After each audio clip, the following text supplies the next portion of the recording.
Господине Андонов, во оваа фаза од проектот, што се работи, кои се активностите кои што се спроведуваат и дали веќе се работи со потенцијалните клиенти кои што во иднина треба да се вработат?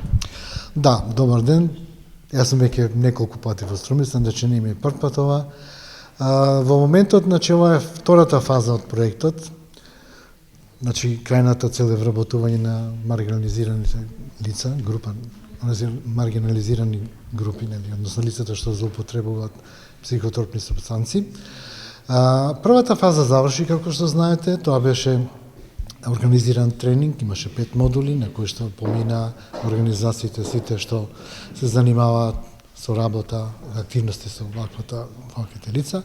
Сега одиме на втората фаза, што значи дека мојот дел како окупационален терапевт треба да направиме ревизија, односно да менторираме како луѓето, потенцијалните, како што кажавте, вработени лица, како се снаоѓаат и како поминува работниот план што организацијата го има зацртано.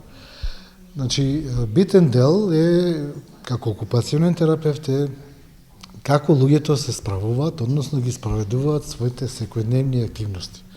Значи, тоа е мојот опсек на работа и тоа е многу битен дел. Покрај тоа што треба да имаат, значи, да знаат да работат работата што треба да изработат, да имаат социјални вештини и така натаму, мора да ги користат, односно да се вклучат во секојдневниот живот. Тоа е суштината. Значи, денеска и утре јас сум овде, останувам во Струмица. Денеска разговаравме за една област грижа за себе, значи се вика, таму се спомнува, значи, обично е спортување, живот, здравје, што е здравје и така натаму, спиење, хоби, додека утре имаме многу битна работилница, на програма е готвењето, не затоа што е само готвење, туку затоа што сите лица што живеат, обично живеат и сами, важно е да научат да се готват сами, да може да се справат со секојдневните активности.